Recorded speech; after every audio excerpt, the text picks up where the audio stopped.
栀子花所有的问题，黄叶啊、掉叶啊、缺肥呀、烂根啊，全在这个视频。先看卖栀子花的暴露的这个行业秘密。这个花的品质啊，也分那个普货和精品。这样的花都搁杯架上种的，根儿没扎地，看这根儿没？这样的就不黄叶子，不爱蔫包，不爱黄叶子啊。视频中的它的言外之意是什么啊？就是咱们买到的这种普通的栀子花，看见底部这个根系被砍掉了吗？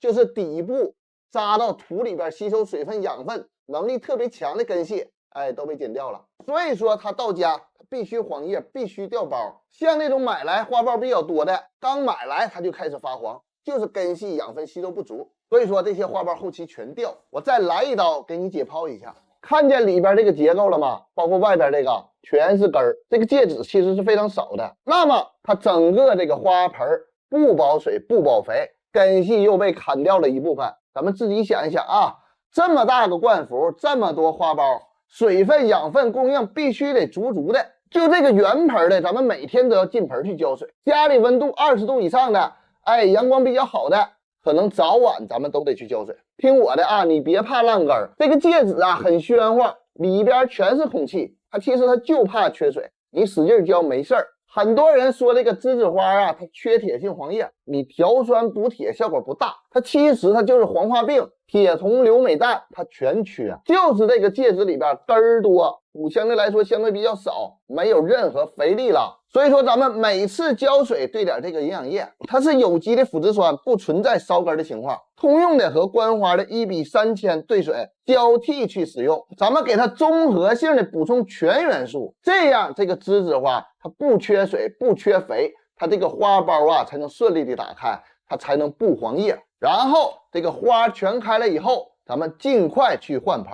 咱们看图片，烂根儿烂根儿烂根儿，烂根儿就代表这个栀子花根系吸收不上来水分了，或者这个新根儿啊压根儿就没长出来，植物它就会从这个底部的叶片呢向上抽取一些营养给这个新叶和花苞。所以烂根儿的第一表现就是植物的底部叶片持续性的发黄，浇水给肥都不行，就是持续性的黄，1个月之内一直在黄叶掉叶，这个就是烂根儿了。那第二个表现就是植物的顶端出现大面积的焦痂，这个也代表根系受到了病菌的一个侵害，叶片它在给你警示说根系腐烂的一个特征。一旦出现大面积的持续性的黄叶焦痂，不用问别人了啊，盆边的土往下抠，别怕伤根，露出来的这个根儿，咱们分析一下，棕色的、黑色的、脱皮的，甚至没有根系的，只要是白根很少，那么脱盆换土，别再去问我用什么肥呀？买肥就是白花钱，没有肥能治，唯一的方法洗根消毒换土。咱们也可以参考上个视频的套袋保湿去拯救。再说栀子花缺水的表现，底部黄叶、新叶花苞打蔫，浇水它能够恢复啊，浇水3到4个小时以后它能恢复。那么烂根也黄叶，缺水也黄叶，咱们这么来区分，缺水是浇水这个新芽啊花苞能恢复，烂根恢复不了。那缺水底部黄叶它叶脉黄，浇水5到6天它不再黄了，没有持续性的是缺水。那烂根是持续性的一直黄，它不停的从这个中部下部开始往下掉叶，这个就是最简单的一个区分。再说叶片畸形和黄叶，所有植物缺肥的表现给你一个规律，顶端叶片不管是畸形还是黄叶，只要出现在新叶或者是顶部，缺失的一般都是中微量元素钙、硼、铁、硫。那底部中下部出现黄叶，植物缺氮、磷、钾、镁这个就是一个简单的规律。再说栀子花，新叶畸形，没有黑色的伤口，它像钩子一样一般都是缺钙缺硼。有黑色的伤口，咱们去找虫害、蓟马危害；少量的叶脉绿、叶肉黄，咱们找缺铁；大量的叶脉绿、叶肉黄就是黄化病。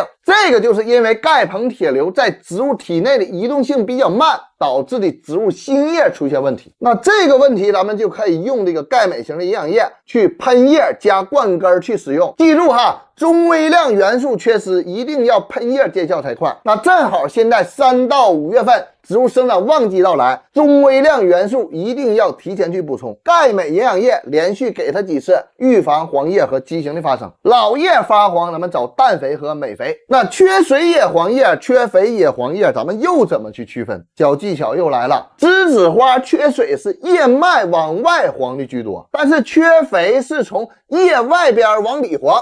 这么简单的区分，缺镁、缺氮、缺钾都是黄叶，缺磷是老叶的叶片边缘它呈现一个紫红色。那这时候咱们换作用通用的营养液给植物去喷叶加灌根。平时咱们浇水的时候，1个月给上3次左右，综合的补充营养。沙土种植和圆土球椰糠养护的栀子花，咱们用肥要稍微勤一些，基本上间隔1到2次浇水，咱们就给1次肥。再说一下栀子花开花的问题，一个是长时间打不开花苞，温度20度以上，咱们有多少光照就给它多少光照。咱们肥料观花的营养液连续用3到5次，浇水就给肥，保证营养充足。掉花苞的问题就是水肥不足，不管是沙土还是椰糠土，持续供应养分的能力不足，那么这时候咱们间隔1次浇水就给肥，同时不能缺少光照。观花和通用的可以交替使用，或者给它俩对到一起去用。那去年买的栀子花叶子油绿，今年不复花。2月份咱们开始减少通用肥的使用，盆面撒的通用的缓释肥咱们能拿出来就给它拿出来，说白了就是减少氮肥的使用，别让它叶片长得太旺盛。那么3到4月份栀子花的花期来了，促进它进行花芽分化，连续性的用观花的营养液去催花。那有人说我又黄叶又不开花怎么办？爱美的营养液加观花的营养液给它俩对到一起，喷叶的同时咱们去灌根，不会产生不良的反应。这个就是腐殖酸营养液的强大功能。那咱再说一个细节，封闭阳台不要往栀子花的叶片上去喷水，会焦尖，会黑斑，高温高湿通风不好，容易造成真菌感染。虫害栀子花主要有2个，花苞上的蚜虫，还有叶片背面这个枝条的一个交叉处，它容易发生这个虫。通风不好，大家注意观察虫害，尤其是这个叶子背面。生虫以后，咱们用水去冲一冲，再用吡虫磷定虫米去杀虫就 OK 了啊！感谢花友们提供的视频素材，你别忘了点赞关注啊！